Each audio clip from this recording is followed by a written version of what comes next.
Desde la Dirección de Niñez y Adolescencia, vamos dándole la bienvenida a todos los participantes y en especial al doctor Ríos, quien es que va a dar hoy la clase correspondiente al día. Quizás esperamos unos minutitos más para que se complete la sala o por lo menos que entre la mayor cantidad de participantes. Así que bueno, en principio esperamos unos minutitos y Bien, no sé si volvemos. quieren darme para yo ir probando de compartir pantalla y dejar la presentación como para. Bueno, ¿cómo estás, Mateo? Bien, ¿Todo bien? bien. Hola, bien. Bueno, sí, sí, sí, ya te habilitamos y esperamos unos minutitos, creo que sí. Dale, dale, sí, sí, te Cuando espero. quieras, me dicen que cuando quieras ya podés ir. Bueno, Bueno, vamos. te guardo para compartir pantalla entonces. Ahí.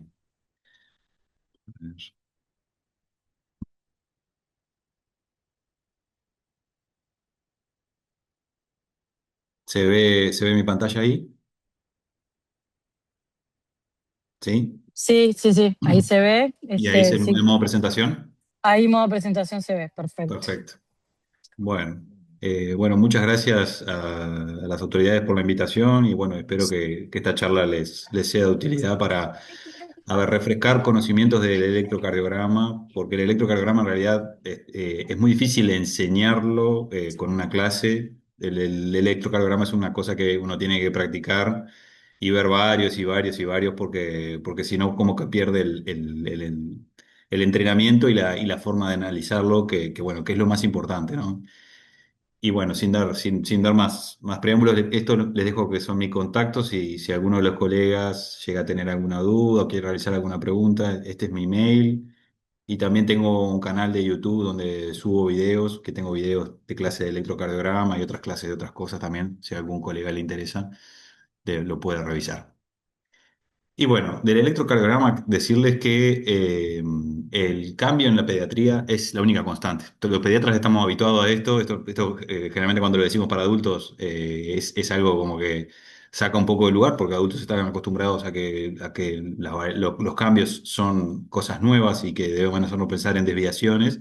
Pero en los niños, en realidad, sabemos que el desarrollo a lo largo de la vida, después del nacimiento hasta la adolescencia, está asignada por cambios constantes y por tanto tener esos cambios fisiológicos son importantes para poder interpretar y seguir el hilo del electrocardiograma. Y bueno, el electrocardiograma, tenemos un espectro de la normalidad. Yo siempre hablo de esto porque es muy importante. O sea, el electrocardiograma, no podemos decir que hay un tipo de electrocardiograma que es normal, porque aparte de sumarle el hecho este que estábamos diciendo, que hay cambios que son propios de las adaptaciones fisiológicas, a esto le debemos sumar que también el espectro de variabilidad que puede tener el electrocardiograma es bastante amplio, y más en niños.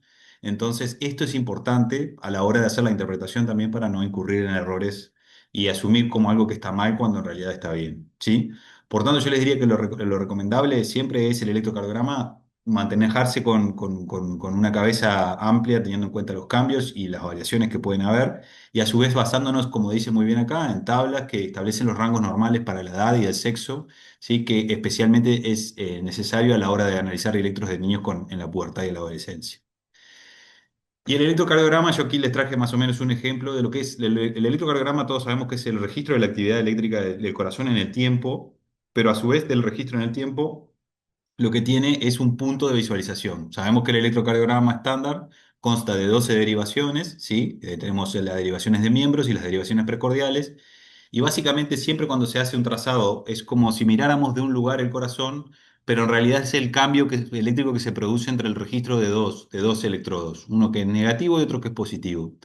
Entonces el aparato de electrocardiograma lo que sensa es los cambios eléctricos que se dirigen hacia el electrodo positivo, los detecta como deflexiones positivas, y si se alejan como deflexiones negativas. La ausencia de cambio es una base isoeléctrica en el electrocardiograma, que no necesariamente quiere decir que el corazón está en reposo, pero es algo para tener en cuenta a la hora de interpretarlo, y acá quiero repasar un poquito los distintos componentes del electrocardiograma. Recuerden que el electrocardiograma tiene que ser realizado con las derivaciones puestas en forma correcta, respetando la nomenclatura que tienen o sea, ya no se basa solamente en colores, sino que tenemos que fijarnos que sea brazo derecho, brazo izquierdo, pierna derecha, pierna izquierda, y a su vez las precordiales estén bien posicionadas, que eso, bueno, eso no lo traje hoy para revisión, pero bueno, les recomiendo que si no recuerdan bien dónde van las derivaciones, colocarlas adecuadamente.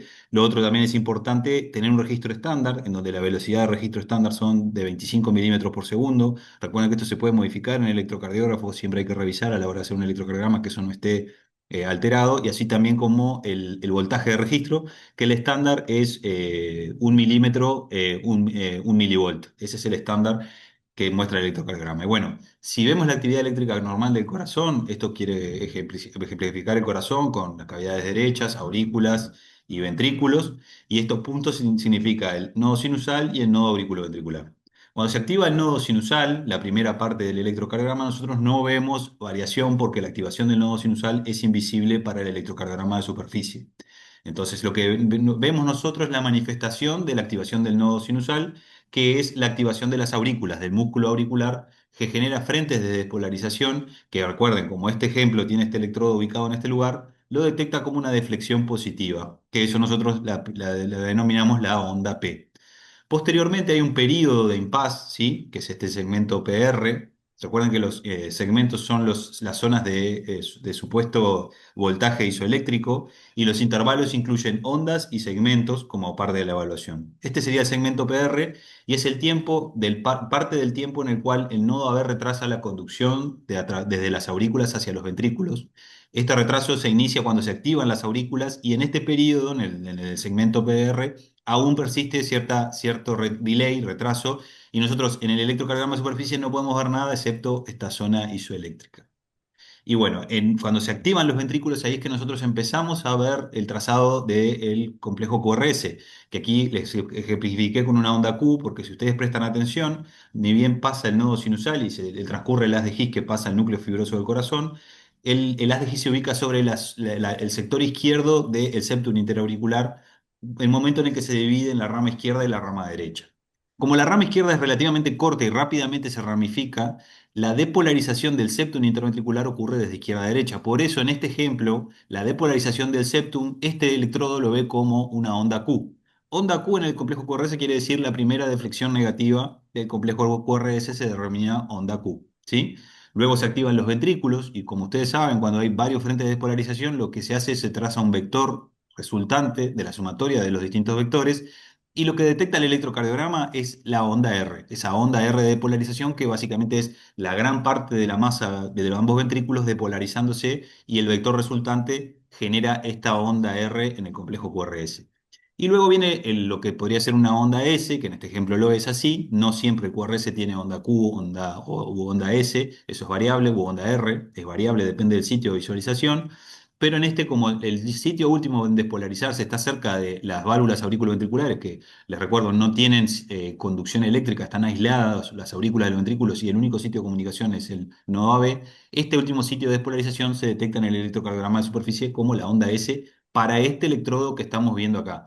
Si quieren interpretarlo, esto podría ser como tal vez un B5 de las precordiales, si queremos interpretarlo de alguna manera para tener una idea. Pero esto es a modo de ejemplo para que nos hagamos una idea en qué consiste el electro. Posteriormente viene otro periodo de reposo, supuestamente reposo eléctrico. Nosotros no vemos cambio eléctrico en el electrocardiograma de superficie, pero sabemos que este es el segmento de CT, y es un periodo de mucha vulnerabilidad para el corazón porque se inicia la repolarización, o sea, se empiezan a producir los intercambios de iones, todavía está el potencial de acción activado y no se repolarizó la célula, pero está en intercambio iónico constante. Y es por eso digo que es un momento que es delicado para el corazón. Y en ese momento nosotros, como no vemos cambio de voltaje significativo, para el electrocardiograma de superficie es una zona sin cambio eléctrico, es un segmento isoeléctrico. Pero luego viene la repolarización ventricular, y si ustedes prestan atención a las flechas indican que la repolarización ocurre desde el subepicárdico al subendocárdico. Si ustedes recuerdan la depolarización por el sistema de conducción específico desde el subendocárdico al subepicárdico. Y ustedes dirán, ¿por qué es al revés la repolarización? Exactamente no se sabe, pero se esboza que la realidad es que depende de tanto de la perfusión del miocardio que ocurre en el miocardio que está sobre el subendocárdico recibe el menor flujo a lo largo de la sístole, pero a su vez también está vinculado a que existe un cierto delay por la sobrecarga a la que está sometida las cavidades subendocárdicas respecto a las subepicárdicas, y por tanto existiría como este retraso de la repolarización del subendocárdico respecto al subepicárdico. Entonces el subepicárdico le gana, pero no es nada malo, esto es todo absolutamente normal, y el subepicárdico comienza a repolarizarse antes que el subendocárdico. Si ustedes prestan atención, la dirección de la repolarización es inversa a donde está ubicado el electrodo, pero la onda T nosotros generalmente la visualizamos como una onda de deflexión positiva, sobre todo si el QRS es positivo. Entonces, ¿por qué ocurre esto? Porque para el electrodo lo que ve es cambio eléctrico, no dirección. Lo que ve es el cambio eléctrico. Si hay una deflexión que es inversa en el sentido inverso, para el electrocardiograma es una onda positiva. Es decir, es como que viera el vehículo, si el vehículo lo que hace el electrocardiograma es ver como una foto eléctrica. No ve la dirección mecánica ni la dirección a donde se va la repolarización. Pero sí, para la foto eléctrica es como que si estuviéramos mirando el frente de un auto. En la depolarización vemos el frente y en la repolarización, que el auto está yendo para atrás, si sacamos una foto en este lugar, vamos a seguir viendo el frente del auto. Básicamente lo que muestra la onda T es eso. Es la concordancia que existe entre la onda T y el complejo QRS, lo que se llama concordancia QRST. No siempre se da esta concordancia, vamos a ver que hay momentos en los que esto varía, pero básicamente es así. Si el complejo QRS es positivo, la onda T suele ser positiva. Y para la Vamos a lectura, solicitar el sí, turno ahí que hay alguien con el micrófono abierto, no sé si quiere preguntar algo. SA está con el micrófono. Mateo, Sí, aprovecho la sí. pausa para eso mismo, pedir que tengan el cuidado de apagar los micrófonos y que lo corroboren. Ahí va, te gracias, das María por Noel. Uf, no, no. Y si quieren, o sea, a ver, si ven que se me tranca o algo, o me quieren hacer una pregunta, no hay problema, la hacen, ¿sí? Bueno, todo. esto, como decíamos, la lectura del electrocardiograma, para una correcta lectura, primero lo que necesitamos es un adecuado registro. Recuerden, la velocidad del que corre el papel es a 25 milímetros por segundo y un milivolt corresponde a 10 milímetros, ¿sí? Es decir, esos son los voltajes estándar. Alguien con SA tiene el micrófono abierto. Por favor, todos chequeen que tengan el micrófono cerrado, los participantes. Ahí está, muy bien. Bueno, entonces, para una correcta interpretación, primero tengo que hacer un adecuado registro y después saber lo que son las nomenclaturas, que esto ya lo estuvimos repasando en la dinámica del electrocardiograma. Y ahora, para hacer una adecuada lectura, siempre es bueno sistematizarnos. La sistematización depende de cada uno. La persona le da la sistematización que le venga mejor. Y la que yo les propongo, que a mí me sirve, es con las siglas RIFE-OIS, que quiere decir ritmo, frecuencia, eje, ondas, intervalos y segmentos. Si ustedes se ponen a pensar, el ritmo es el ritmo cardíaco, que generalmente es el ritmo ventricular, la frecuencia también es la frecuencia de polarización ventricular, el eje es el eje de polarización ventricular, las ondas son la onda P, el complejo QRS y la onda T, los intervalos son el intervalo PR y el intervalo QT, y los segmentos son básicamente el segmento PR, pero sobre todo el segmento ST, que es el que más evaluamos. Entonces, respecto al ritmo, y ahí yendo en orden en base a lo que es la primera parte, ritmo cardíaco, ¿sí? El ritmo sinusal es el ritmo fisiológico, es el que se origina en el nodo sinusal que veíamos ahí en el ejemplo del corazón con la despolarización. Y hay variaciones de la depolarización del nodo sinusal, que es decir, el nodo sinusal no se depolariza en forma regular todo el tiempo. Como ustedes saben muy bien, tiene inervaciones nerviosas que le permiten al sistema nervioso autónomo controlar la frecuencia con la que se despolariza el corazón. Si el corazón está denervado, es decir, no tiene nervios de afluencia del simpático y el parasimpático, el corazón funciona con un ritmo estándar basal, que es el ritmo de despolarización del nodo sinusal. Pero este ritmo se puede alterar por las afluencias neurológicas, como decíamos. Y a su vez, si ustedes tienen en cuenta, hay variaciones que como muy bien saben, la frecuencia cardíaca de un recién nacido no es igual a la de un adolescente. Al revés, la frecuencia cardíaca de un recién nacido es mucho más alta que la de un adolescente. Sabemos que eso de vuelta debemos ir a revisar las tablas y analizar.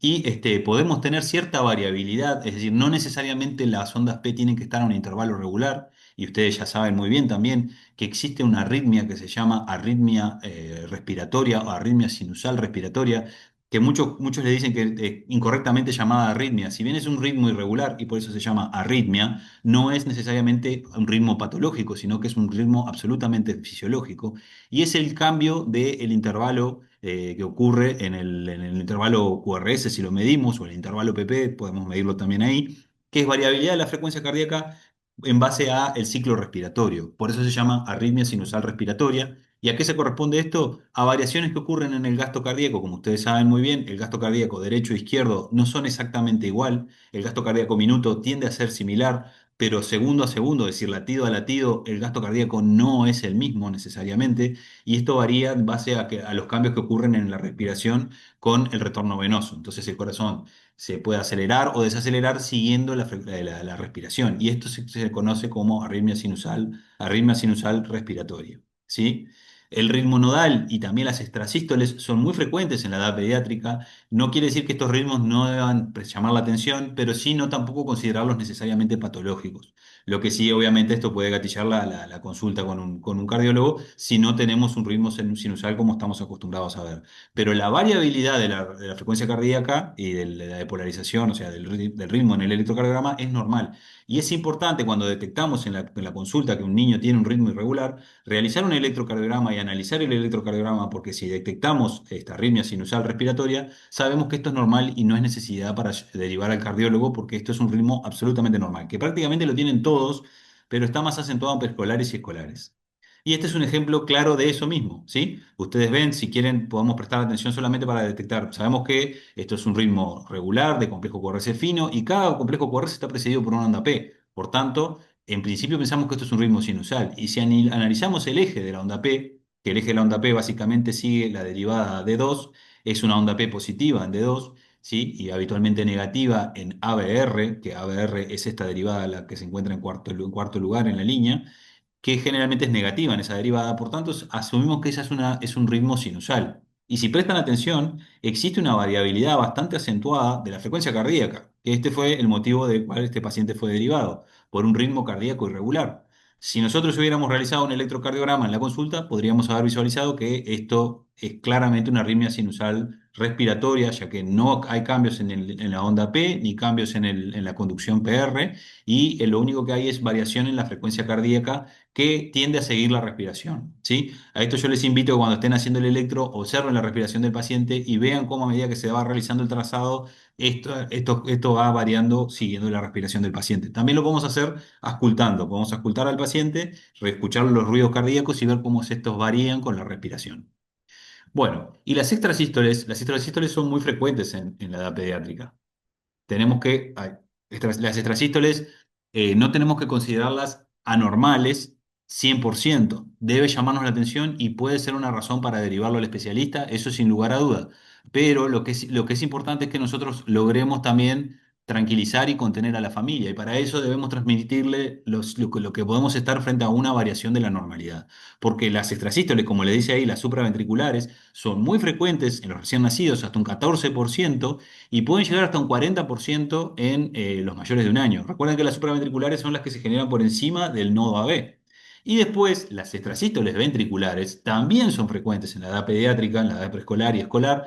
Puede llegar hasta un 30-40% en 30 en preescolares y escolar, y 40% en adolescentes. Y esto no necesariamente tampoco implica que tenga un problema cardíaco. Puede ser una razón para derivar al cardiólogo, pero no pensar que inmediatamente que es patológico. Debe llamarnos la atención, debemos derivarlo sí, debemos suspender la actividad física y enviarlo en forma urgente a la valoración en la emergencia pediátrica. No, esto es una variación que puede estar dentro de la normalidad, requiere evaluación por especialista, pero no hay urgencia y no hay indicación para suspender ni hacer ningún tipo de indicación especial. Entonces, aquí lo que tenemos es un recién nacido de unos pocos días de vida, en el cual le detectaron en la unidad neonatal, porque estaba monitorizado, era un bebé prematuro, y detectaron un ritmo cardíaco irregular, ¿sí? Recuerden que está la arritmia sinusal respiratoria, pero en recién nacidos no es frecuente de ver, a no ser que esté con un ritmo más lento, y ahí es donde se puede llegar a esbozar la arritmia sinusal respiratoria. Pero si no, como el corazón del recién nacido va más rápido, es poco frecuente visualizar esa arritmia. Y ustedes, si prestan atención, estas son derivadas que se hicieron en simultáneo, de uno, de 2, de 3, y lo que podemos ver es que hay un complejo QRS fino, precedido por una onda P, pero en determinado momento parecería que no hay onda P y no hay complejo QRS. Ahora, si ustedes miran con cuidado, miren cómo la onda T cambia de morfología, le que aparece como un lomito aquí en D1, como un piquito aquí en D2, y si miran D3, donde la onda T es isoeléctrica, porque aquí no vemos onda T, porque la ventana de visualización de D3 no ve la onda T, porque es isoeléctrica, lo que vemos es esta onda, ¿sí? Y esta onda de disparo coincide con este piquito y con esta deformación de la onda T. ¿Qué es esto? Una extrasístole auricular, es decir, un foco ectópico que dispara en la aurícula, porque miren acá, acá tampoco se ve la onda P. Esta onda P se surge de un lugar diferente a la del nodo sinusal. Por este trazado ya lo podemos visualizar. Pero aparte, a esta onda P, a esta rayita que quedó acá, no le sigue un complejo QRS, lo cual nos hace ver que claramente esto es una onda P que fue bloqueada porque agarró el nodo AB en periodo refractario absoluto. Ahí está. Camila lo marcó ahí con rojo. Y aquí lo que vemos es que hay una onda P en este lugar, donde la onda P sí logró activar y logró capturar el complejo QRS. Y si miran, cambia la regularidad, ¿sí? Hay una irregularidad que está dada por el complejo QRS adelantado, que está adelantado por esta onda P, que es producto de una extrasístole auricular, ¿sí? Un foco ectópico auricular que dispara. Les recuerdo, esto es frecuente ver en recién nacidos y no es motivo para alarma. Si es motivo para analizar, si es motivo para consultar con un especialista, pero bajo ningún concepto alarmarnos porque esto no representa un riesgo para la salud del bebé. Y lo que les voy a traer ahora a continuación es un electrocardiograma de otro paciente, ¿sí? Este es un registro de Holter, por eso no tiene las codificaciones de las derivadas porque no se usan las derivadas estándar. Ven que se llaman canales, canal 1, canal 2 y canal 3. En este paciente es un paciente adolescente que se le hace un Holter porque se le había detectado un ritmo cardíaco irregular. En la evaluación cardiológica que hicimos un electrocardiograma de 12 derivaciones que fue normal y el examen físico fue normal. Se le pidió un estudio de Holter, ¿sí? Porque lo habían derivado por ritmo cardíaco irregular. Y lo que ocurre en el Holter pasa a continuación. Vemos que el complejo QRS es fino, todos los complejos QRS son precedidos por ondas P. Por tanto, esto tranquilamente puede ser el ritmo sinusal normal del paciente. ¿Qué ocurre a continuación? ¿Qué es esta gran despolarización que ocurre en este lugar? Tenemos un ritmo Extrasístole cardíaco. ventricular. Exactamente, Camila. Vemos que tenemos complejos QRS finos precedidos por ondas P, todos bien, todo bien, todo bien, y aquí de repente un gran complejo QRS ancho que rompe los ojos, rompe el registro que veíamos viendo acá, y ocurren dos episodios de extrasístole, ¿sí? En lo que es en este registro. Bueno, dijimos, y miren cómo el Holter lo que hace es básicamente ver esas zonas de registro. Aquí hubo otra extrasístole que no la estábamos viendo. Esto es una extrasístole ventricular. Pero después ocurre esto, ¿sí? Un complejo QRS normal, una extrasístole. Un complejo QRS normal, una extrasístole. Un complejo QRS normal, una extrasístole. ¿A esto cómo se le denomina? Se le denomina bigeminismo. ¿Por qué? Porque hay un latido QRS normal y un latido que es extrasístole ventricular. Este bigeminismo también llama la atención, se ve en el registro, e incluso podemos tener registros de trigeminismo y cuatrigeminismo, es decir, tres latidos normales, una extrasístole, cuatrigeminismo, o dos latidos normales y una extrasístole, trigeminismo. Esto es bastante frecuente en este paciente, llegó a una frecuencia de un 10% de los latidos totales, pero no representa una razón para pensar en algo que esté mal. Sí es una razón para derivar al paciente, para evaluar. No es razón para suspender la actividad física si no hay nada que así lo justifique, si no ha tenido ningún evento preocupante, como por ejemplo un síncope de esfuerzo o que tenga un antecedente familiar que sea llamativo, y simplemente este paciente podemos derivarlo al cardiólogo para evaluarlo. Este paciente, ya les cuento, tenía un examen físico, un electro normal, como les había dicho, y a su vez el ecocardiograma era normal. Entonces, la frecuencia cardíaca varía, como habíamos dicho, en el recién nacido suele ser más alta y a lo largo de la maduración y que el niño pasa la infancia, la edad preescolar y escolar y llega adulto, va variando esa frecuencia cardíaca. ¿Por qué? Porque el corazón inmaduro del niño y a su vez que precisa mucho más gasto cardíaco que lo que lo precisa un adulto en proporción a la superficie corporal, la única reserva que tiene el corazón para aumentar ese gasto cardíaco es en base a la frecuencia. Y por eso los bebés pequeños tienen más frecuencia cardíaca que los adultos. A medida que nos vamos desarrollando, la frecuencia cardíaca, como ven acá, al mes de vida tiene este rango normal, a los 3 a 5 años este rango normal y de adolescente a adulto es el rango de que nosotros ya conocemos habitualmente de adultos, ¿sí? Y estos son los rangos normales que de vuelta, si tenemos duda, lo que tenemos que hacer es revisar las tablas, ¿sí? Y en base a esas tablas, fijarnos que si esto coincide con la normalidad. Pero otra cosa que les invito a revisar es que siempre, y sobre todo los pacientes que están monitorizados, una cosa que podemos evaluar es la variación de la frecuencia cardíaca a lo largo del día, ¿sí? Si hay un paciente que está monitorizado y ese registro queda guardado, podemos ver en gráficas cómo la frecuencia cardíaca a lo largo del día, en los ciclos de sueño, vigilia y actividad, cómo esa frecuencia cardíaca varía. Y esa variabilidad es producto de la inervación nerviosa que decíamos, del sistema simpático y parasimpático, que permiten acelerar o desacelerar el corazón en base a las necesidades. Y esta variación es un indicador claro de salud cardiovascular, de salud general, ¿sí? Es más, muchos algoritmos para predictores para paro cardíaco utilizan como una de las variables la variabilidad de la frecuencia cardíaca. Y bueno, el eje eléctrico cardíaco, ¿cuál es el eje eléctrico cardíaco? El eje de despolarización ventricular, ¿sí? Se puede hacer eje de despolarización auricular, se puede hacer eje de repolarización de la onda T, pero cuando hablamos de eje cardíaco nosotros nos referimos al eje cardíaco el eje eléctrico ventricular. Y sabemos que, porque en el recién nacido, si es de término, predominan las cavidades derechas porque fueron las que realizaron la mayor parte del trabajo a lo largo de la vida intrauterina, luego del nacimiento esto produce un cambio, ustedes saben que las resistencias vasculares pulmonares disminuyen, y por tanto disminuye la presión del circuito pulmonar hasta llegar a valores normales de un adulto prácticamente al mes y medio, cerca de los 2 meses. Y esto hace que esa hipertrofia que tenía en el intrauterino de esas cavidades derechas, ese ventrículo derecho, empieza a volverse un ventrículo derecho de poco espesor, de características habituales como pasan, por ejemplo, con los niños más grandes y los adultos. Y el eje cardíaco, que al principio se encontraba en el recién nacido entre 90 y 180, si ustedes miran, este es el lugar habitualmente donde encontramos el eje cardíaco eléctrico de un paciente de niño de término. De vuelta, es un eje eléctrico, ¿no? El corazón no es que cambia de posición, sino que es un tema de voltajes. Como predominan los voltajes derechos, el eje eléctrico cardíaco se ubica a la derecha. Este es el triángulo de Einthoven, y saben muy bien que si miramos D1 y ABF, podemos más o menos ubicar dónde se encuentra el eje eléctrico. Si es positivo en ABF y negativo en D1, que esta es la derivada positiva de D1, sabemos que él se encuentra entre 0 y 180, perdón, entre 90 y 180. Y esto es la posición de un eje cardíaco normal para un recién nacido. Luego que ocurren estos cambios que yo les refería, este eje eléctrico se desplaza hasta 0 y 90, en el rango de 0 y 90, que es en el que estamos habituados a ver el eje eléctrico, pero recuerden que después en los más grandes, en los niños escolares y adolescentes y en los adultos, el eje puede estar entre menos 30 y 90 grados. Y de vuelta usamos las mismas derivadas, usamos D1 y ABL para ubicarnos. Si está entre 0 y 90, el eje eléctrico va a ser, el QRS va a ser predominantemente positivo en ABF y predominantemente positivo en D1, ¿sí? Y esto con el transcurso del tiempo va cambiando el eje. Fíjense que al mes más o menos está en 90 grados.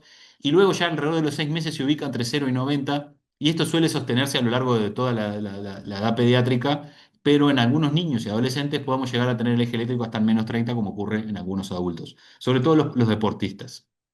Bueno, las ondas. Las ondas, recuerden, es la onda P, complejo QRS y la T.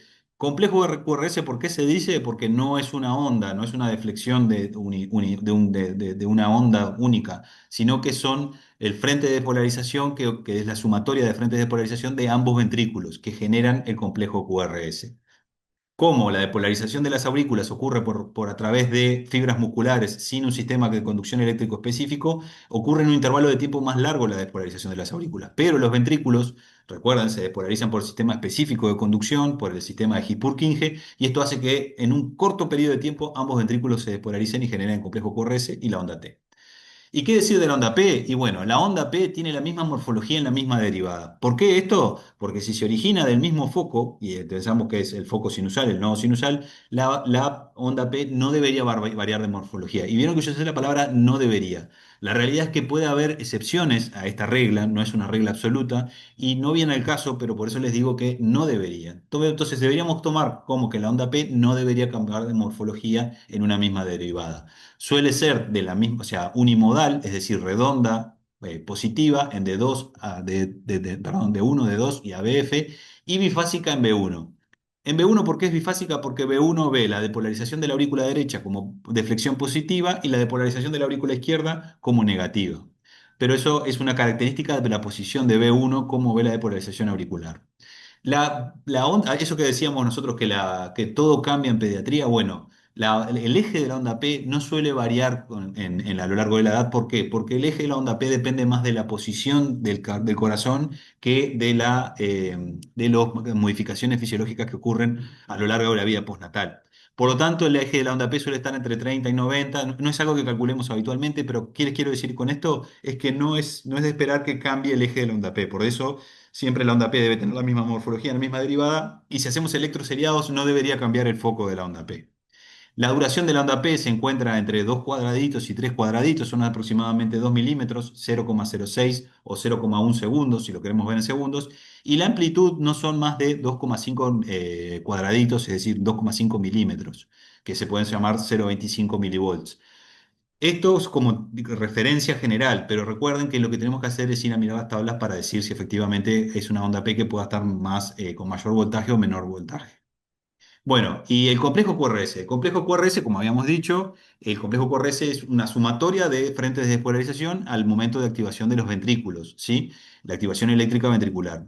Y cuando estamos evaluando el complejo QRS, una cosa que le prestamos mucha atención, sobre todo porque lo heredamos mucho de adultos y la onda Q puede ser un marcador de patología, siempre miramos la onda Q. Recuerden, la onda Q es la primera deflexión negativa del complejo QRS. No necesariamente tener una onda Q implica que esté mal. Es más, en pediatría es muy frecuente ver ondas Q, sobre todo en la edad preescolar y en las derivadas que son la cara inferior, como dice acá, de 2, de 3 y ABF. Y en B5, B6 se puede ver también, que son la cara lateral, precordial lateral izquierda, que también se puede ver ondas Q. ¿Sí? Porque recuerden que el septum interventricular se despolariza de izquierda a derecha. Entonces, esa despolarización del septum interventricular suele alejarse de las derivadas B5, B6. El complejo QRS, si el complejo QRS está ensanchado, la medición de ondas Q, es decir, si tiene ondas Q, no tiene valor, así como también la evaluación de la repolarización pierde valor porque si hay una depolarización anormal, la repolarización es anormal y la referencia a esto que estamos haciendo de las ondas Q no tiene tanto valor como si tuviéramos un sistema de conducción indemne. ¿Y qué consideramos una onda Q patológica? Como regla, no quiere decir que es absoluta porque hay excepciones a la regla. La duración de la onda Q no debe ser perdón, la profundidad no debe ser más de 4 milímetros, 0,4 milivolt, o si quieren verlo de una forma, el 25% del QRS, es decir, si más del 25% del QRS corresponde a la onda Q, esa onda Q puede ser anormal, y sobre todo si esa onda Q dura más de un cuadradito, es una onda Q ancha, porque eso nos puede transmitir que es una onda Q patológica y está pasando por un tejido que está dañado, ¿sí? Onda Q que, recuerden, en adultos pensábamos en infarto. En pediatría no es tan común el infarto, pero pueden haber patologías que puedan alterar y puedan dar ondas Q patológicas. Y una de las manifestaciones son estas características. ¿Dónde tenemos que llamarnos la atención las ondas Q? Sobre todo si están en D1 y ABL y tienen estas características que mencionábamos. Y en B5, B6 también, pero con las características que mencionábamos, porque recuerden que la onda Q puede verse en B5 y B6. Y el patrón QR, es decir, tener primero una onda Q en la derivada B1, tener una onda Q sí debe considerarse anormal. Y ahí me dicen, bueno, pero no es algo absoluto. Y debería considerarse algo anormal, ¿por qué? Porque el B1 ve en sentido inverso la depolarización del septum interventricular. Si el septum interventricular se despolariza, B1 ve el inicio del QRS, ve como una despolarización que se dirige hacia él. Si hay una onda Q en B1, quiere decir que la depolarización se aleja de B1 y eso nos puede transmitir algún tipo de patología. No necesariamente infarto, no necesariamente enfermedad miocárdica grave, pero sí nos puede hablar de algún tipo de afectación miocárdica. Entonces, onda Q en B1, así como también estas características que mencionábamos, debemos considerar en primera instancia como anormal. Recuerden que el juego complejo QRS es estrecho gracias a que el sistema de His-Purkinje hace que la depolarización de ambos ventrículos sea rápida, casi simultánea, y generalmente varía esto con la edad, muy poco, pero varía, como ven acá, y en realidad lo que les invito es a revisar las tablas para tener una idea de que si puede estar dentro de la normalidad. Lo normal en adultos es que sea menor a 3 milímetros, pero en niños muy pequeños podemos llegar a 2 milímetros o incluso menos. Entonces siempre es bueno revisar la edad. Y bueno, y la amplitud de la onda R en las precordiales, que esto es algo que tenemos que evaluar. Ustedes ya saben, por lo que habíamos hablado y porque conocen de niños, que en el momento de nacer predominan las cavidades derechas, pero rápidamente esta dominancia derecha se pasa hacia la dominancia izquierda habitual que pasa en el adulto. Por tanto, lo que tenemos es lo que se denomina la progresión QRS, perdón, la progresión RS en las derivadas precordiales. ¿Qué quiere decir este trabalengua?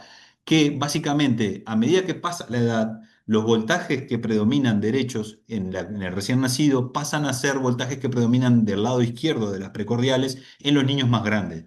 Por tanto, no es de extrañar que en un recién nacido veamos que B1, B2 tiene voltajes positivos bastante significativos y voltajes negativos en B5, B6, producto de qué? De la hipertrofia que ocurrió en el ventrículo derecho en la vida intrauterina.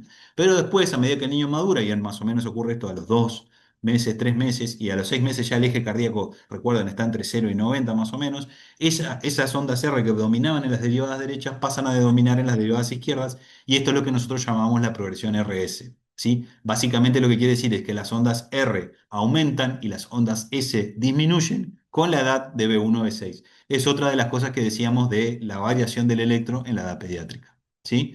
Y aquí lo que les traje es un ejemplo muy característico de qué, de lo que nosotros llamamos bloqueo incompleto de rama derecha. Es este patrón de R, porque la primera R, es la primera deflexión positiva del complejo QRS se denomina R, como es la R más grande, se llama R mayúscula, después viene una onda S y después viene una onda R'. Este es un electrocardiograma de un preescolar que está sintomático y en excelentes condiciones.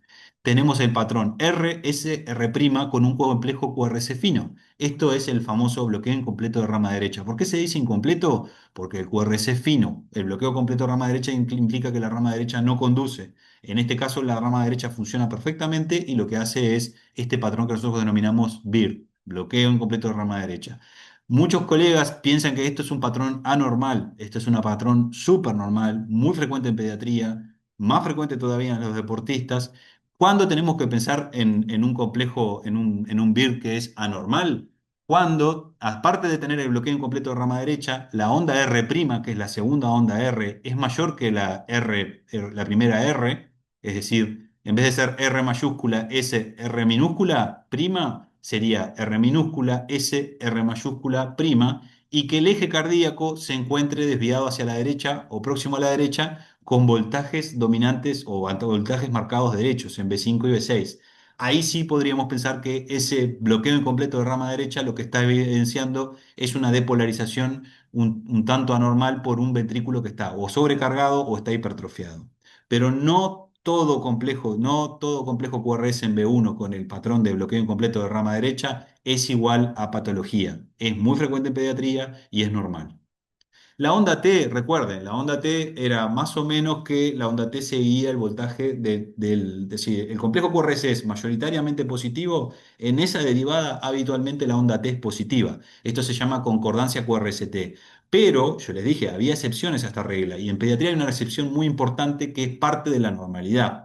La onda T en B1 es positiva al nacer y se mantiene así en la primera semana de vida. Después de este periodo, más o menos entre el quinto día y el séptimo día, o sea, en la primera semana de vida, la onda T se vuelve negativa en B1 y persiste negativa a lo largo de la vida hasta más o menos los 8, 9, 10 años o incluso puede seguir siendo negativa en la adolescencia y en la adultez. Entonces, la onda T suele ser negativa en B1 entre la semana de vida y los 8 o los 7 u 8 años de vida y después puede volverse positiva en esa derivada. Esto estrictamente no tiene por qué volver a invertirse, pero ¿a qué voy con esto? Si ustedes ven en un preescolar, y les traigo de vuelta el electro de este chico que era normal, ven que aquí la onda T en B1 es negativa. Si este chico tuviera, aparte del bloqueo incompleto de rama derecha, como decíamos, el BIR, con una noda T positiva y es un preescolar de 5 años, este electro deberíamos considerarlo que no tiene un patrón normal. No que necesariamente que es patológico, pero el patrón no es normal. En cambio, este paciente tiene el típico bloqueo incompleto de rama derecha sumado a una onda T negativa en B1, lo cual es absolutamente normal y esperable para la edad del paciente. ¿No? Entonces, estas son las guías y les recomiendo, yo ahora o sea, les dejo este titular para que las busquen, pero son guías que se hicieron y se publicaron en la revista Uruguaya de Cardiología en el 2021 y les da las recomendaciones para hacer lectura a un electrocardiograma, sobre todo en los que son los deportistas, porque los deportistas pueden tener, los adolescentes y escolares, deportistas pueden tener variaciones en el electrocardiograma. ¿Y qué dice esta guía? Dice que hay una variante normal en el electrocardiograma basal de las personas, sobre todo que realizan actividad física, es que las ondas T pueden ser negativas hasta B3 inclusive. Es decir, se recuerden que en B1 era negativo, hasta los 8 años era esperable, puede extenderse más allá de esa edad, pero en los deportistas, ¿sí? Pueden llegar hasta tener la onda T negativa en B3 y eso debería considerarse normal, ¿sí? Ya cuando se extiende a B4, B5, uno no debería considerarlo como normal, porque en esas derivadas la onda T debe seguir la polaridad del complejo QRS, que es mayoritariamente positivo. Los intervalos, el intervalo PR y el intervalo QT. El intervalo PR lo que nos dice es cuánto tiempo demora en que se despolarizan las aurículas hasta que se despolarizan los ventrículos, porque va desde que empieza la onda P hasta que se inicia el complejo QRS. Es ese delay que produce el nodo auriculoventricular para permitir que en la diástole, primero hay una diástole pasiva, ¿sí? Que es la relajación ventricular que se cargan los ventrículos de sangre, pero después viene la patada auricular que permite que la contracción auricular ocurra con los ventrículos aún relajados y le suma hasta un 25% de la precarga ventricular. Y es importantísimo porque esto mantiene la sincronía aurículo-ventricular, que es algo muy importante para la fisiología del funcionamiento normal. Por tanto, el intervalo PR es un intervalo muy importante y es importante que lo tengamos en cuenta y que lo midamos porque pueden haber, primero, hay variaciones que son producto de la edad, como ven acá. De la edad varía el intervalo PR en niños más pequeños y a frecuencia cardíaca más alta, el intervalo de PR es más corto. Pero después hay alteraciones patológicas que pueden producir intervalo PR corto, como ustedes saben, el síndrome de Wall-Parkinson-White puede ser uno, y a su vez pueden haber alteraciones como bloqueos, por ejemplo, el bloqueo AB de primer grado, que es una prolongación del intervalo PR. Es esperable que pueda haber variaciones en el intervalo PR, ¿sí? En un poco porcentaje, o sea, no hay una variación muy amplia, pero si ocurre una variación muy amplia en una misma derivada, porque lo habitual, la regla que ustedes tienen que manejar es, la onda P no varía y el intervalo PR no suele variar en la misma derivada. Pero ¿qué pasa? Hay pequeñas variaciones que pueden ocurrir en el tiempo, pero si ocurre una variación muy grande, eso debería llamarnos la atención. Los bloqueos de aurículo ventricular de primer grado, que es o sea, una prolongación de la conducción entre las aurículas y los ventrículos, que son mayor a 200 milisegundos, esto es ya más que nada para adolescentes, pero tenemos que ir a las tablas para ver en niños más pequeños, puede ser un patrón normal. Ese retraso, ese delay que se llama bloqueo B de primer grado, puede ser normal, pero siempre tenemos que ir a las tablas y revisar. 200 milisegundos son más o menos unos 5 cuadraditos, ¿sí? Que es lo que puede ser el intervalo PR normal. Pero si se extiende más allá de ese intervalo, puede ser anormal. De vuelta. ¿Por qué digo puede? Porque hay variaciones y sobre todo en los deportistas pueden haber variaciones más amplias. Ahora vamos a ver tablas en las cuales nos dicen cuáles son las variaciones normales. Y después, saben ustedes que hay distintos tipos de bloqueo AB. Está el de primer grado, que es la prolongación del PR, más allá de 200 milisegundos, como decíamos, pero después también tenemos los bloqueos AB tipo MOVITS 1, tipo MOVITS 2, que esos son bloqueos de segundo grado. El MOVITS 1 es un bloqueo AB de tipo fisiológico, no es anormal. Por eso yo les decía, puede haber variaciones y esas variaciones pueden estar dentro de la normalidad. ¿Por qué? Porque un chico que le varía el intervalo PR se va alargando, alargando, alargando hasta que una onda P se bloquea, eso se llama MOVITS, bloqueo AB tipo MOVITS 1. Y eso es parte de la normalidad y no deberíamos considerarlo como algo patológico. Obviamente, en este contexto siempre es bueno derivar al cardiólogo, pero no le vamos a suspender la actividad física ni le vamos a hacer ninguna indicación especial. Podemos consultar con el especialista simplemente para que evalúen, así como también en el caso de chicos que puedan tener un intervalo PR aumentado con lo que se conoce como bloqueo B de primer grado. Esta de vuelta a las mismas guías, les invito a que las vayan a revisar, pero fíjense que un intervalo PR se puede considerar normal siempre y cuando no supere, disculpen, se me fue, no supere los 400 milisegundos, ¿sí? Eso en deportistas adolescentes. Recuerden que si vemos niños más pequeños no deberíamos llegar a ese valor, pero el bloqueo B de primer grado, hasta ese valor podemos considerarlo normal en deportistas, ¿sí? Y bueno, y después tiene otras recomendaciones ahí que bueno, que yo les invito a que lo revisen, sobre todo el de segundo grado tipo MOVITS 1, que son recomendaciones para considerar dentro, que, a ver, que son variaciones del electro, que nos pueden llamar la atención, pero que están dentro de la normalidad. Y después el intervalo QT, que ustedes esto lo deben manejar muy bien. El intervalo QT es un periodo muy relevante. ¿Por qué? Porque involucra desde que se despolarizan los ventrículos hasta que se repolarizan. Ese periodo eléctrico es bastante sensible y si hay alteraciones en los canales iónicos de tipo congénito, pueden prolongar este intervalo QT y si el intervalo QT está prolongado, es un factor de riesgo para la eventualidad de producirse arritmias de tipo maligna, ¿sí? La torcida de punta es la más conocida en el caso del síndrome de QT largo. Lo que nosotros tenemos que hacer es medir el intervalo QT entre que empieza el complejo QRS hasta que termina la T en un determinado lugar y eso hacerlo sobre la raíz cuadrada del intervalo RR. Muchos conocerán esto que es la fórmula de Brasset, es una forma de obtener el intervalo QT corregido. ¿Y por qué les hablo de QT corregido? porque el intervalo QT se tiene que corregir en base a la frecuencia cardíaca. Porque si tomamos el valor absoluto podemos incurrir en errores, de manera que podamos hacer una comparación y tener idea de la normalidad, tenemos que hacer lo que se llama intervalo QT corregido, ¿sí? Lo normal es que el intervalo QT sea menor a 0,44 segundos, ¿sí? Pero hay variaciones y podemos considerarlo normal hasta 460 a 480. Eso es variable, por ejemplo, en el recién nacido puede llegar cerca de 480 y en adolescentes podemos llegar a considerar en varones un poquito más que en mujeres. Pero esto, de vuelta, les invito a que vayan a las tablas y lo revisen. ¿Cuándo siempre es importante mirar y medir el intervalo QT? Cuando tenemos un paciente que se nos presenta en la consulta con un síncope. Sabemos que el síncope vasovagal es muy frecuente, tiene características que están determinadas, que no vienen al caso ahora de esbozarlas, pero tenemos que saber. ¿Y qué tenemos que hacer con un paciente que nos consulta por un síncope? Si ocurrió en ese momento el síncope y estamos en la emergencia o estamos en un lugar donde podemos contar con un electrocardiograma, debemos hacer un electrocardiograma en ese momento. ¿Por qué? Porque alteraciones de los canales iónicos que se manifestaron en ese momento y que produjeron ese síntoma, que puede haber sido un síncope producto de canalopatías, es importante hacer el momento que el paciente presenta los síntomas, porque si hacemos un electro a los 2 días, 3 días, o cuando le toca la consulta con el cardiólogo al chico, el electrocardiograma puede ser normal y no es un fiel reflejo de lo que fue el electrocardiograma del paciente cuando presentó el síntoma. Por tanto, yo los invito, siempre que tengan un paciente que consulta en la emergencia o en ustedes en un centro donde puedan contar con un electrocardiógrafo, consulta por síncope, hagamos un electrocardiograma. Lo mismo que los pacientes que se presentan con convulsiones.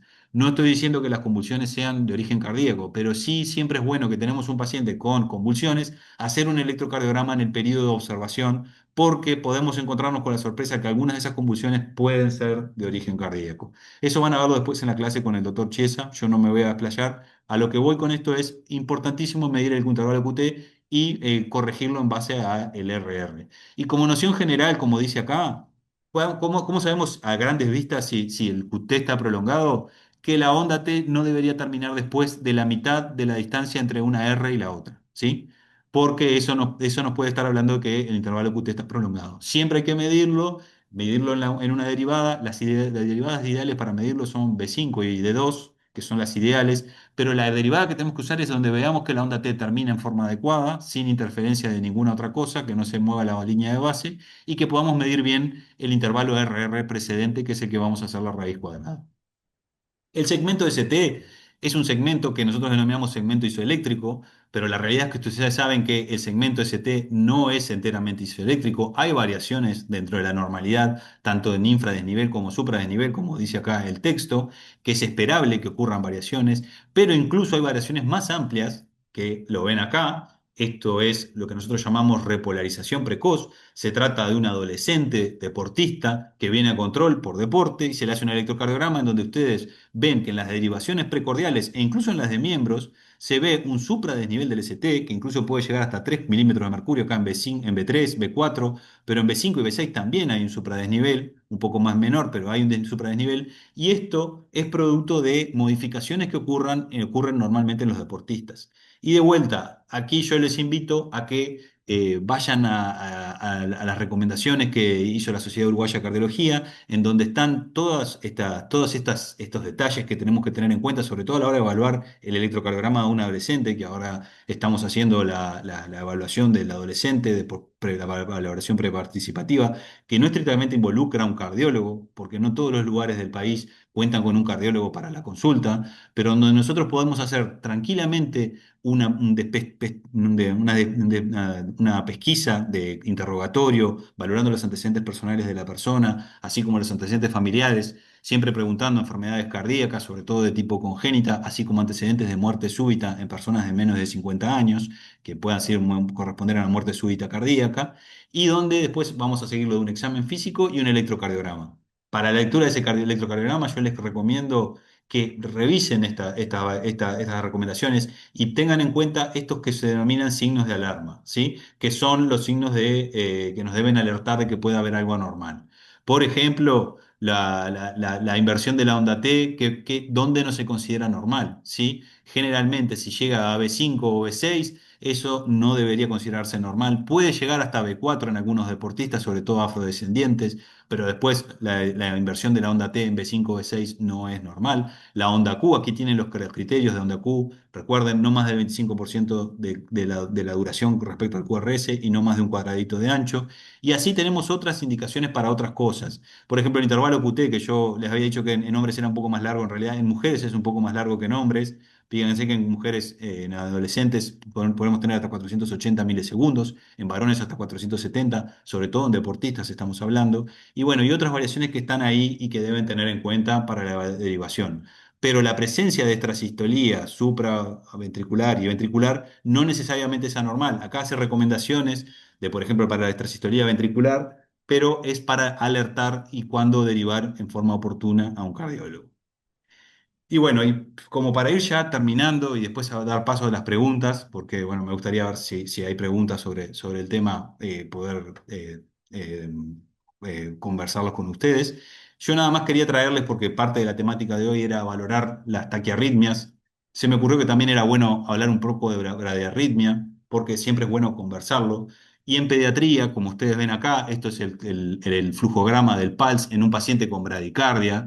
Ustedes tienen claramente que un paciente con bradicardia debemos ver si hay compromiso de la conciencia, si el paciente tiene compromiso hemodinámico, respiratorio. Si esto es así, debemos rápidamente gatillar el ABC para hacer una reanimación, porque la mayoría de los fenómenos de bradicardia en niños no son estrictamente de origen cardíaco, sino que son de tipo respiratorio, y el problema respiratorio después termina desencadenando una bradicardia secundaria al problema respiratorio. Entonces, muy importante hacer el ABC en pacientes inestables, pero si tenemos un paciente con bradicardia y no tiene compromiso cardiopulmonar, podemos tomarnos el tiempo para evaluarlo. Podemos poder hacer un triángulo de evaluación pediátrica, en este caso el PALS recomienda el ABC, si requiere un ABC, pero ¿qué les trae acá el PALS?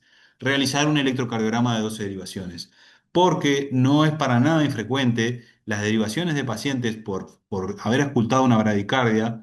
Y no digo que, no, que esté mal que lo deriven al cardiólogo, si así lo considera el colega porque hizo evaluación de antecedentes familiares que llamaron la atención, pero el haber constatado una bradicardia y no haber realizado un electrocardiograma en ese contexto de bradicardia no sería enteramente correcto. Recuerden, hay fenómenos eléctricos que se dan en determinados momentos y después pueden ser no visualizarse. Entonces, siempre es bueno, cuando tenemos un síntoma, hacer un electrocardiograma de 12 derivaciones. Después el PALS aquí tiene lo que consiste en el tema de la reanimación. Recuerden que la bradicardia no tenemos en todos los lugares para hacer un marcapaseo, menos una estimulación cardíaca extra, o sea, a través de la pared torácica. Eso no es nada habitual y no les recomiendo que lo hagan si no tienen experiencia, pero sí se puede seguir el triángulo perdón, el flujograma del PALS para reanimar el paciente. Y en este cuadradito acá de la derecha, lo que yo les puse es un electrocardiograma de un paciente con bradicardia, un paciente que tiene 5 años, que está totalmente asintomático, lúcido, en excelente estado general, pero a la auscultación, al colega le llama la atención que tiene una frecuencia cardíaca muy baja. El colega lo deriva en tiempo y forma, le hace también un electrocardiograma y hace un diagnóstico adecuado, un diagnóstico acertado del problema eléctrico que tiene el paciente, que en realidad no le está trayendo ningún problema porque el paciente se encuentra estable en este flujograma. Tranquilamente podríamos llegar a hacer el electro de 12 derivaciones como hizo el colega. ¿Alguno de los compañeros que están presentes en la reunión me puede decir a qué corresponde este electrocardiograma de este paciente que tiene una frecuencia cardíaca de 40 más o menos latidos por minuto? Ven acá que esto es un registro de Holter en donde mide el intervalo RR y nos dice más o menos la frecuencia cardíaca en base a la depolarización ventricular. ¿Qué podemos ver de este electrocardiograma que llama la atención? Recuerden, para hacer un análisis de electrocardiograma tenemos que ser sistemáticos. Tenemos que analizar el ritmo, la frecuencia, el eje, pero acá nos vamos a abocar simplemente al ritmo y a la frecuencia, ¿sí? Esto es un ritmo regular de unas 43 ciclos por minuto, como lo mide bien ahí, ¿sí? Con un complejo QRS fino. Por tanto, eso nos llama la atención. Sí, la frecuencia llama la atención, pero aparte, este ritmo, ¿es sinusal o no es sinusal? ¿Se ven ondas P en este electrocardiograma, que es un trazado de un Holter, o no se ven ondas P en este electrocardiograma? Recuerden, estos son tres canales de Holter. Sí, se ¿Se ven ven onda ondas? P, Sí, se ven ondas P, estoy de pero acuerdo. tiene como una prolongación. Bien, esa es la primera impresión que te da, está muy bien. La primera impresión nunca es mala, pero no se basen solo en la primera impresión. La primera impresión tiene que ser una primera aproximación, pero después traten de empezar a analizar de vuelta, descartando no por completo la primera impresión, pero sí analizando con más detenimiento. Y como vos muy bien dijiste, "Ay, parece que hubiera una prolongación. Esto es una onda P y acá hay un complejo QRS. Una prolongación excesivamente prolongada del complejo, perdón, del intervalo PR. Pero miren acá, ¿qué pasa con el intervalo PR? Acá está la P, acá está la P, acá está la P, y acá la P casi queda pegada al complejo QRS. ¿Les parece Vos que decís que es un bloqueo sinovial. exactamente? El intervalo PR en el MOIDS 1 se puede prolongar hasta que hay una onda P que no se conduce, pero no hay Sí, alteraciones en la conducción AB que acorten el intervalo AB y de repente, o sea, lo sí, claro. sobrepasas. Entonces, ¿esto qué nos tiene que hacer pensar? Lo que muy Un bien bloqueo dijiste tú. sinovial. Sí. Exactamente. Las ondas P están por un lado y los complejos QRS por otros. ¿Por qué decimos esto? Porque si ustedes miran, acá hay una onda P, seguramente acá cayó otra onda P que no la vimos porque está el complejo QRS, acá hay una onda P, acá hay otra onda P, miren, complejo QRS y en el ST, ¿qué tenemos? Una deflexión positiva muy parecida a esta. Onda P, si ustedes miran el intervalo PP, tiene una frecuencia determinada y el intervalo RR tiene otra frecuencia determinada, es decir, las ondas P van por un lado, las ondas QRS van por otro. Entonces, ¿qué tenemos? Un bloqueo aurículo-ventricular completo, ¿sí? Esto es de tipo congénito, el paciente era absolutamente asintomático y hasta el día de hoy sigue con este ritmo porque el corazón de él funciona perfecto en estas condiciones, ¿sí? Es un paciente que alerta, que preocupa, que tiene que derivarse en forma rápida y si lo diagnostican en la emergencia tienen que evaluarlo junto a un especialista, pero no es un paciente para hacer algo, porque este paciente después que se evalúa y se ve que el sistema de conducción, más allá de que funciona a través de lo que es lo que el ritmo cardíaco lo marca, de ventricular, lo marca el nodo AB. Ese nodo AB conduce a una suficiente velocidad como para darle un gasto cardíaco adecuado, el niño llegó hasta los 5 años, pero aparte, no solamente eso, le tiene una variabilidad que le es adecuada y la función ventricular es normal. Por tanto, en ese paciente no vamos a hacer nada. Pero si llegamos a encontrarnos a un caso como estos, está perfecto elevar el nivel de alerta, derivar a este paciente en forma pronta, por ejemplo, a una puerta de emergencia para que sea evaluado y evaluado junto a un cardiólogo pediatra. Bien, y la taquicardia. La taquicardia, esto también es otro flujograma, esto es de la American Heart Association y es el tema de cómo se encara una taquiarritmia en una taquicardia con pulso, ¿no? Estamos hablando de taquicardia con pulso. Y evaluar siempre el niño, si se encuentra estable, sí, o inestable. Esto es lo más importante, evaluar estabilidad. Siempre vieron que acá ponen evaluar el ritmo. Si el paciente está en condiciones, no estamos en una situación de inestabilidad donde tengamos que hacer reanimación, por más que tengamos un paciente muy taquicárdico, un paciente que se encuentra estable es un paciente que primero tenemos que evaluar. ¿Y cómo se evalúa un paciente con una taquicardia? Con un electrocardiograma de 12 derivaciones. Aparte de todo esto que está perfecto, que es el encare inicial de un paciente que potencialmente es grave, lo que tenemos que hacer es colocar un electrocardiograma de 12 derivaciones y hacer un registro de 12 derivaciones. Porque no es correcto que hagamos un diagnóstico de taquicardia y hagamos maniobras de tratamiento. Fíjense que el orden es electrocardiograma y después maniobras porque podemos no solamente incurrir en un error de tratamiento, sino que también podemos perjudicar al paciente en el diagnóstico de qué tipo de arritmia tiene, ¿sí? Entonces, si tenemos un paciente estable lo suficiente como para nosotros poder hacer un electrocardiograma, hacemos un electrocardiograma de 12 derivaciones. ¿Y qué analizamos? ¿Cómo está la relación? ¿Cómo es el complejo QRS? Si es fino, si es ancho, y a su vez si el complejo QRS está precedido por ondas P. Si sabemos que está precedido por ondas P, podemos entrar frente a una taquicardia sinusal. Si estamos frente a una taquicardia sinusal, no tenemos que hacer nada sobre esa taquicardia porque sabemos que la taquicardia sinusal es una respuesta fisiológica y lo que debemos de buscar es una causa secundaria de esa taquicardia. A diferencia de que, bueno, si tenemos un paciente que no tenemos, hicimos un electrocardiograma y no tenemos una taquicardia sinusal, ahí lo que debemos evaluar es la situación. Si tiene compromiso cardiovascular, es un paciente que tenemos que actuar y pronto y la cardioversión sincronizada puede estar indicada. Recuerden, yo les digo puede estar porque no siempre los ritmos de taquicardia tienen que ser desfibrilados, es decir, tiene que usarse la cardioversión eléctrica. Eso se hace reserva para los casos graves en los cuales estamos evaluando, pero hay alteraciones del ritmo cardíaco que no son desfibrilables, no porque no respondan a la cardioversión eléctrica, en que puede resetear la taquicardia, pero rápidamente la taquicardia se puede reiniciar. O sea, no revertimos la taquicardia haciendo cardioversión eléctrica. Por eso es muy importante evaluar el electrocardiograma y hacer la secuencia de manejo en base a cómo se encuentra el QRS. Si tenemos un QRS ancho, un QRS estrecho, una vez que hicimos la adquisición si el paciente se encuentra estable o no. ¿Por qué les digo esto? Porque en casi todos los pacientes, más allá de que puede haber pacientes con un poco más de inestabilidad que otros, generalmente la taquicardia en pediatría siempre nos da el tiempo, o casi siempre nos da el tiempo, para hacer una adecuada evaluación y hacer maniobras, ¿sí? Adenosina o maniobras vasovagales. No siempre podemos hacer maniobras vasovagales, pero sí, recuerden cuando hicimos la primera asistencia del paciente, colocamos una vía venosa periférica y podemos hacer adenosina, que la dosis es 0,1 miligramo kilo, máximo 6 miligramos el bolo, y se hace con un bolo rápido, donde se inyecta por un lado la adenosina y atrás un bolo de suero fisiológico que empuje. ¿Por qué? Porque esto no solamente nos va a permitir con el electro haber hecho el diagnóstico de esta arritmia, ¿sí? Que esto es una taquicardia regular de complejos finos, donde no es posible objetivar una onda P, y esto se trata de un preescolar de 5 años también, que se presentó en la puerta de emergencia con taquicardia, el niño estaba hemodinámicamente estable, se hizo este electro, se hizo el diagnóstico, y luego se hizo la prueba con adenosina, y la prueba con adenosina se hizo registrada bajo electrocardiograma o el monitor porque recuerden, siempre que hacemos maniobras tenemos que tener al paciente monitorizado al lado de un desfibrilador, y en el desfibrilador hicimos registro del uso de adenosina. Y en ese momento el paciente sale de la arritmia con adenosina. Ese momento puede no ser evaluable por nosotros porque no tenemos la expertise para ver el electrocardiograma, pero es un dato muy relevante a la hora de evaluarlo con el especialista, ya sea el cardiólogo o eventualmente si se precisa un electrofisiólogo involucrado. Entonces, no pierdan de vista que el orden asistencial es fundamental porque en el caso de una taquicardia no es prioridad sacar la taquicardia, sino que si el paciente está estable es más prioridad hacer un adecuado registro de electro y un registro de las maniobras cuando se hacen para poder hacer un adecuado diagnóstico de la arritmia. Esto es una taquicardia supraventricular de complejo QRS fino.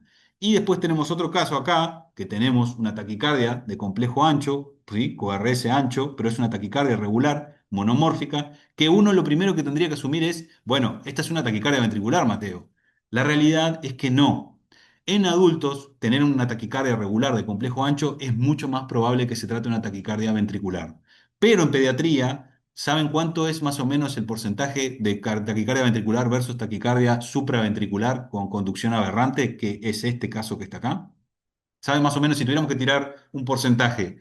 Si ustedes ven un paciente con taquicardia regular de complejo ancho, ¿cuántos de esos pacientes, sobre todo si se presenta en esta condición estable y que ustedes pueden hacer una evaluación, cuántos de esos pacientes tienen taquicardia ventricular per se? Es decir, es una taquicardia ventricular. ¿Saben cuánto es el porcentaje más o menos de esos pacientes? 50%, la mitad. La mitad van a tener taquicardia ventricular, pero la otra mitad no. Porque generalmente en pediatría lo que nos enfrentamos la mayoría de las veces son a niños sanos que pueden tener un trastorno eléctrico que produce taquicardia, pero no tenemos una enfermedad cardíaca de base per se. El corazón, el miocardio está normal, está sano, no está enfermo, no tuvo infarto. Entonces, en adultos, cuando tenemos una taquicardia regular de complejo ancho, es altamente probable que sea una taquicardia ventricular, pero en niños el 50% no es taquicardia ventricular, es esto. Es una taquicardia muy parecida a esta que vimos acá, ¿sí? Una taquicardia regular de complejo fino, pero que conduce en forma aberrante y por tanto nos da un complejo ancho, ¿sí? ¿A qué voy con esto? A que no descartar las maniobras en estos pacientes. Y al momento de hacer maniobras, siempre es deseable, o adenosina, registrar ese proceso porque la salida, la eventual salida o el momento que se da la adenosina que tendría que evidenciarse algún efecto, tiene que quedar registrado. Ustedes no tienen por qué hacer una interpretación minuciosa de eso, pero sí es bueno, al momento de evaluarlo con el especialista, evaluar ese registro porque es un diagnóstico fundamental, ¿sí? Ven acá que dice, evalúe el QRS. QRS ancho, posible taquicardia ventricular. Dice posible taquicardia ventricular.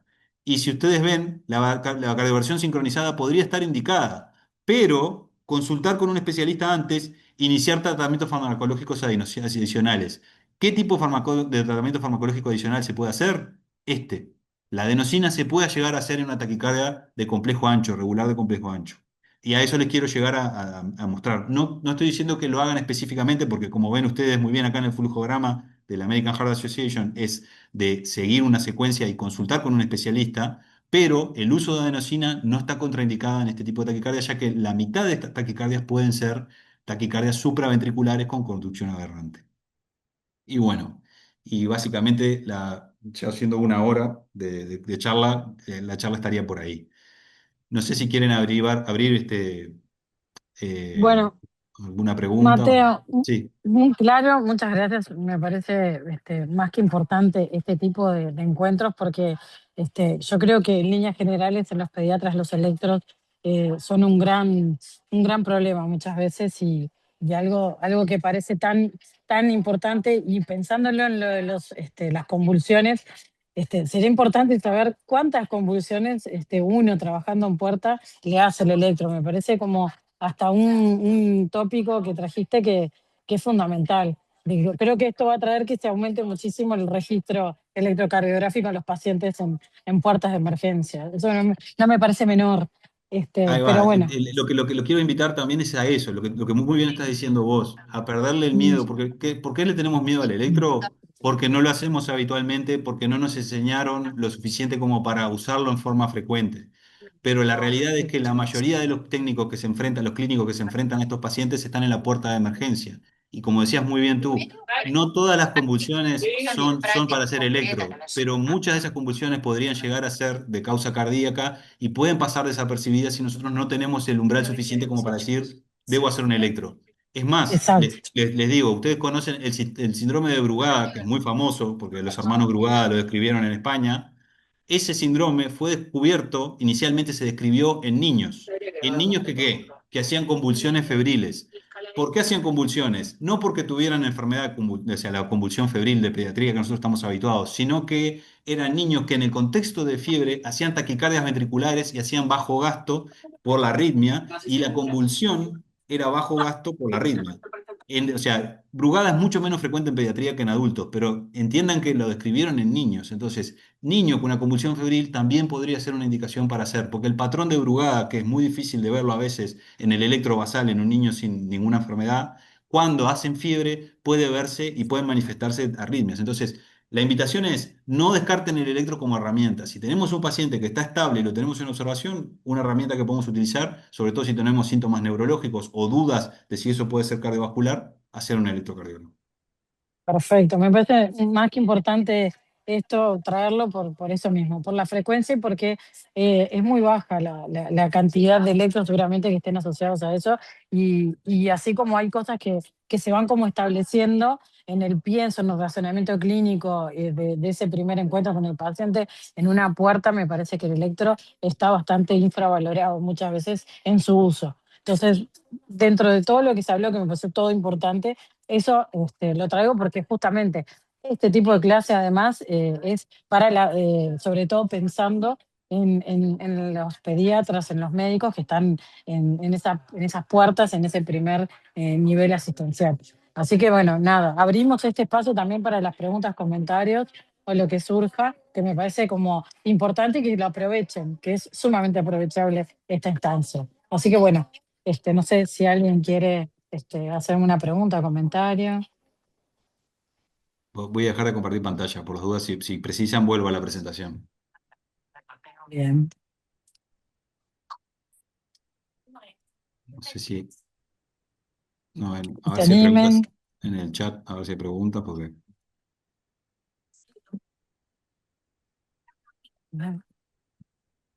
Vean. mm, No, me parece que preguntas en el chat, por lo menos así a vuelo de pájaro no No, veo. no.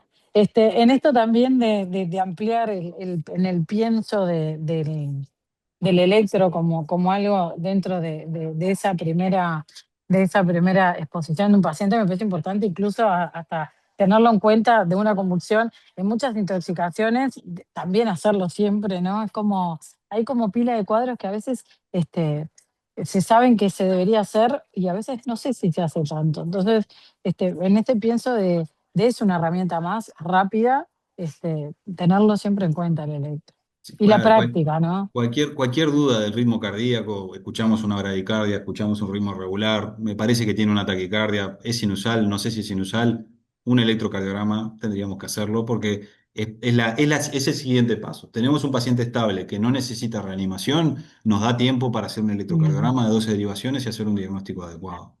Ya les Y digo, es muy raro la situación en la que un paciente venga por una arritmia cardíaca y no tengamos tiempo suficiente como para hacer un electro, ¿sí? Puede pasar, no digo que no, porque pasa, hay casos muy graves y por suerte son bastante poco frecuentes, pero la mayoría de los casos nos va a dar el tiempo para hacer el electro, así que el electro es un registro más como una placa de tórax, el electrocardiograma tendría que estar también igual. exacto. Un poco, y otra cosa que me parece importante traer, bueno, capaz que hasta por defecto de profesor, pero el tema del QT corregido, ¿no? La importancia de practicar la fórmula de hacerlo también siempre, porque si bien yo sé que es algo que se pide, muchas veces parece algo como raro, ¿no? Algo como difícil, algo como... Y de verdad que me parece bien importante que practicarlo, ¿no? Inclusive no esperar tener que hacer un electro en una situación específica, sino tratar de hacer esa práctica del QT corregido, que es como un capítulo, te diría, dentro de los electros, pero que uno lo Eh, ve en la clínica. Exacto, a ver, yo creo que es difícil pedirles a todos los colegas que hagan un cálculo de QT si no lo hacen habitualmente. Como tú muy bien estás diciendo, hay que practicar, hay que entrenarse. Pero lo que sí les invito es que hagan el registro del electro y si tienen dudas, lo consulten con un colega. Yo les pasé mi contacto, digo, estoy a las órdenes para contactarme. Muchos de mis colegas los colegas tienen mi teléfono, me consultan, eso no hay problema.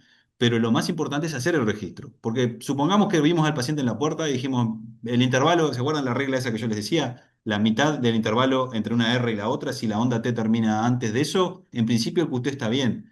No en todos los pacientes, sobre todo los pacientes que están con taquicardia, te permite que esa regla te deje tan tranquilo. Entonces, bueno, uno no le queda claro, tiene la duda. Creo que si tenemos la duda y el paciente está bien, podemos tomarnos el tiempo para tal vez hacer una consulta o simplemente decir, bueno, mira, me parece que todo está en orden, tomá el electro y vamos con el cardiólogo y revisamos. O sea, lo ideal sería que sí, que todos hiciéramos el cálculo y en realidad si ustedes lo quieren hacer, les invito a que, por ejemplo, hay herramientas en los celulares que podemos bajar para poder calcular en forma automática. Solamente te pide la cantidad de cuadraditos en los determinados lugares y te lo calcula.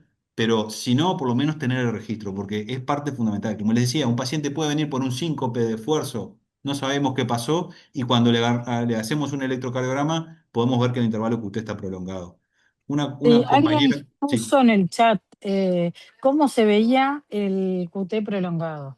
No, exacto. no sé si es una pregunta o esto, capaz que traer alguna imagen o no sé, Sí, capaz que sí. calculo que va por el lado de imagen. Voy Eh, a ver sin perder mucho tiempo, porque esa pregunta me agarró mal parado, pero tengo presentación de eso. No voy a hacer una presentación de intervalo QT ni de QT largo, pero sí les voy a mostrar un electro de un intervalo QT prolongado para que lo tengan presente, porque es algo que puede ser, y como les quiero mostrar es cuando el QT está largo y no hay interferencia por la taquicardia y por otra, o sea, es excesivamente largo. Por ejemplo, ¿cuándo conviene que midamos el intervalo QT? Un recién nacido con bradicardia. Una bradicardia sinusal no necesariamente es algo malo, pero una bradicardia sinusal puede estar manifestándose, ser una manifestación de un intervalo QT largo, como parte de la manifestación de la canalopatía. Entonces, tengamos la suficiente lucidez como para que, lo que hablábamos al principio, hacer un electrocardiograma de 12 derivaciones donde podamos ver el intervalo QT para poder medirlo. ¿Tá? Bien, mientras buscas eso, también preguntan si recomendás alguna app para el cálculo del QT corregido, o Ustedes saben que yo, PZ, por ejemplo. yo tenía una app que usaba hace mucho, pero ya me desvirtué. No, el cálculo manual, porque la app dejó de andar y no la... Pero hay muchas apps que te permiten, sé que por ejemplo, ¿cómo es?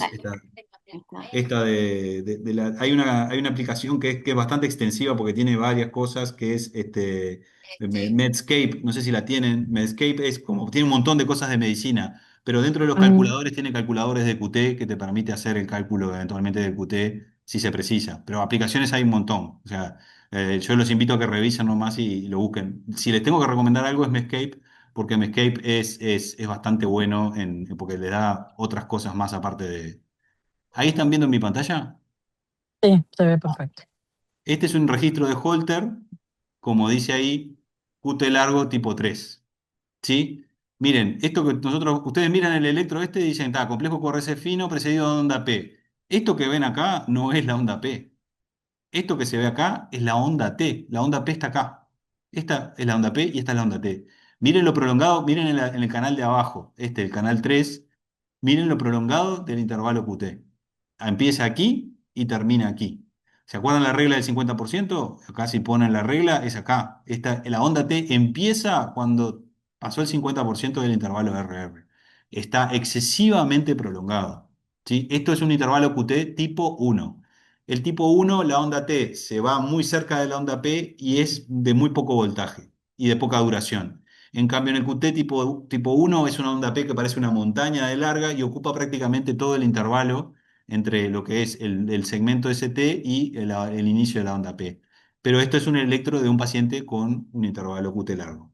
Y esto es este electro de ese mismo paciente que miren lo que hizo acá.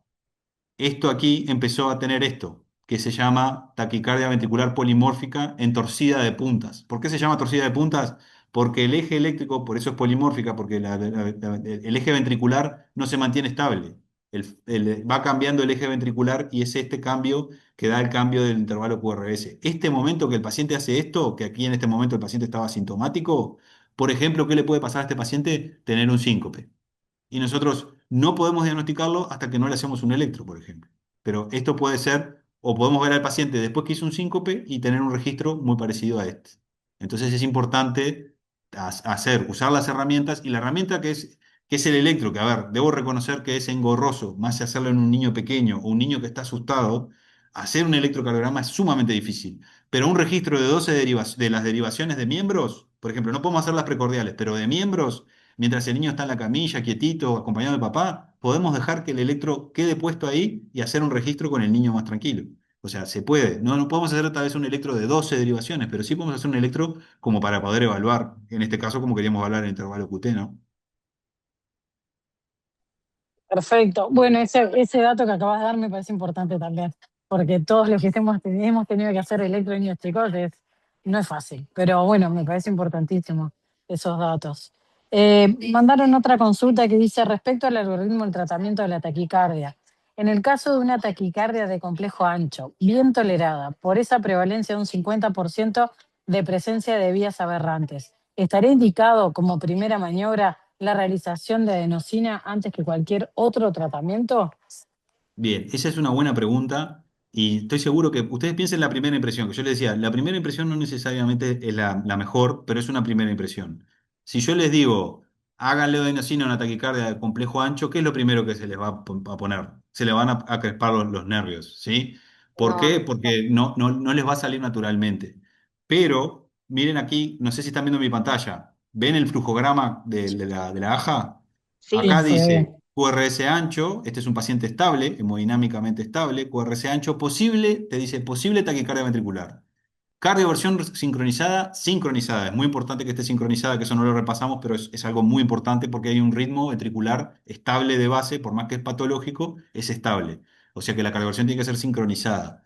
Esto, ¿qué dice acá? Consultar con un especialista antes sin iniciar tratamientos farmacológicos adicionales. ¿A qué va con esto? Porque lo que yo les voy a decir es lo siguiente y capaz que esto también les va a llamar la atención, pero me gustaría que se lo llevaran. Ustedes dejan a un paciente en observación con una taquicardia, no le están haciendo daño, lo están observando y recuerden que la mayoría de las taquicardias que son monomórficas, que son estables en pediatría, no son de riesgo inmediato. ¿Constituyen un riesgo? Sí, pero la mayoría de las taquicardias, sobre todo las supraventriculares, son taquicardias que si no se tratan pueden estar incluso días los pacientes con la taquicardia hasta que el problema se manifieste, que es la taquimiocardiopatía. Es decir, el corazón se termina cansando de tanto estar en taquicardia. Yo no les estoy invitando a que dejen un paciente en la guardia, toda la guardia con taquicardia, pero sí da tiempo para que ustedes están evaluando un paciente que está hemodinámicamente estable, les puede dar el tiempo para conversar con un especialista y decirles, mira, tengo este paciente, está muy estable, lo veo bien, pero tiene este electro que está acá, taquicardia regular de complejo ancho. ¿Qué te parece hacer? Y bueno, una de las cosas que podemos hacer, como preguntó muy bien Micaela, es hacer la adenosina. Se puede probar. tenemos que revisar muy bien el paciente, hacer una buena revisión de la historia, ver que no haya nada de la historia personal, que por ejemplo no sea, si es un paciente con una cardiopatía congénita, la probabilidad de que esto sea una taquicardia supraventricular ya baja bastante. No les puedo decir porcentaje porque puede tener una conducción aberrante porque el electro de base es patológico por la misma cardiopatía o alguna consecuencia de cirugía, pero ya las probabilidades bajan. Pero si tenemos un niño que es previamente sano, sin ningún antecedente, no hay antecedentes familiares de muerte súbita, no hay antecedentes de nada, y este paciente se nos presenta en la puerta con este electro, podríamos tener una taquicardia supraventricular con conducción aberrante. Y podría usarse la adenosina a modo de prueba. Lo que yo les digo es lo siguiente, si ustedes tienen una taquicardia ventricular, 50% que sí, 50% que no, pero a una taquicardia ventricular le dan adenosina, a la taquicardia ventricular no le va a hacer nada. Lo tenemos que registrar en el electro porque el efecto de la adenosina se debería de ver. No para nosotros que no estamos entrenados, pero para el ojo de un entrenado sí puede ver la diferencia. Pero nosotros hacemos el registro, hicimos la prueba de adenosina, que en común acuerdo con el cardiólogo dijimos, vamos a hacer una prueba de adenosina, la registramos en un electro y no hizo nada. Paso siguiente que hago, le digo al cardiólogo, no funcionó la adenosina, voy a proceder a la cardioversión eléctrica sincronizada. Y seguramente va a estar de acuerdo. Si la moción es ir directo a la calibración eléctrica sincronizada, también podemos estar de acuerdo, pero por lo menos dio tiempo de qué, de dialogar. El paciente está estable, da tiempo para tomar decisiones. No es lo mismo que en este flujograma donde el paciente no está estable. Ahí la situación cambia y la prioridad es revertir al paciente a ritmo sinusal. Pero les quiero recordar, por ejemplo, muchos episodios de taquicardia ventricular, focos de taquicardia ventricular, perdón, la taquicardia ventricular puede ser de origen focal, es decir, hay un lugar en el ventrículo que dispara y que genera esa taquicardia. La cardioversión eléctrica para ese tipo de taquicardias no siempre es efectiva. ¿Por qué? Porque puede quitar la taquicardia, pero a los pocos minutos la taquicardia vuelve, porque el foco se activa. Entonces, ustedes no van a solucionar el problema. La taquicardia va a volver y les va a empezar a hablar. Les va a decir, oh, estoy yo acá. ¿Volver a patearlo es una opción? Sí, pero no. ¿Qué podemos hacer también? Dar medicación para revertir la taquicardia. Y ahí, ¿qué tenemos que hacer? Lo que acá muy bien dice, hablar con el especialista para ver si está indicado otra terapia farmacológica. ¿Qué se nos vuelve prioridad en una taquicardia que nosotros no estamos pudiendo revertir? Valorar en forma adecuada el corazón. ¿Qué tenemos que hacer? Eco focus, si podemos hacerlo en la emergencia, valorar con eco la función cardíaca y obviamente si tenemos la posibilidad, pedir un ecocardiograma para evaluar el paciente. Pero la prioridad, después que vimos que la taquicardia remitió, es decir, la quisimos sacar y la taquicardia volvió, la prioridad se vuelve en evaluar el paciente y ver si es efectivo volver a cardiovertirlo. Capaz que no. Capaz que lo que tenemos que empezar es medicación, como por ejemplo a veces usamos la amiodarona. En goteo lento que se pone, una infusión lenta de amiodarona, y eso sí puede lograr revertir la taquicardia. ¿Se entiende? De vuelta, el concepto es, no toda taquicardia se tiene que tratar enseguida, es más, hay tiempo para evaluarla. ¿Cuál es el primer paso? Primero, siempre estable el paciente, un electrocardiograma. Si se puede, maniobras vasovagales o eventualmente el uso de adenosina. En este contexto, si estamos en esta taquicardia, ¿puede ser una opción la adenosina? Sí, pero también puede ser opción fármacos. Entonces, ¿qué es esto que hay que hacer? Conversar con un cardiólogo si se tiene a disposición por teléfono o en forma presencial. Pero lo que les invito es a evaluar el paciente. No todo se tiene que dar electricidad, no todo se soluciona con electricidad, ¿sí? Imagínense la sorpresa que ustedes van, hacen la cardioversión. Miren que hacer una cardioversión eléctrica no es algo muy sencillo de vivir. Hay que sedar al paciente, tenemos que tenerlo monitorizado, se hace la descarga eléctrica, todos pasan mucho estrés, el paciente sufre una descarga eléctrica. Pero y aparte de ustedes, después que pasaron todo ese estrés y el paciente sufrió una descarga eléctrica, la taquicardia les vuelve. O sea, lo ideal es que sigamos una línea de trabajo que nos permita hacer una adecuada evaluación, ¿no?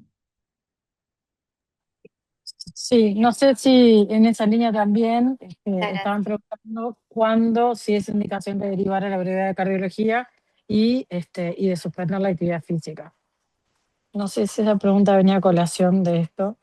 Bueno, Asumo si tenemos, por ejemplo, si porque tenemos un paciente con arritmias, ya sea supraventriculares, y bueno, y ventriculares ni que hablar, en principio la actividad física no va a estar indicada hasta que no se haya hecho una adecuada evaluación de ese paciente.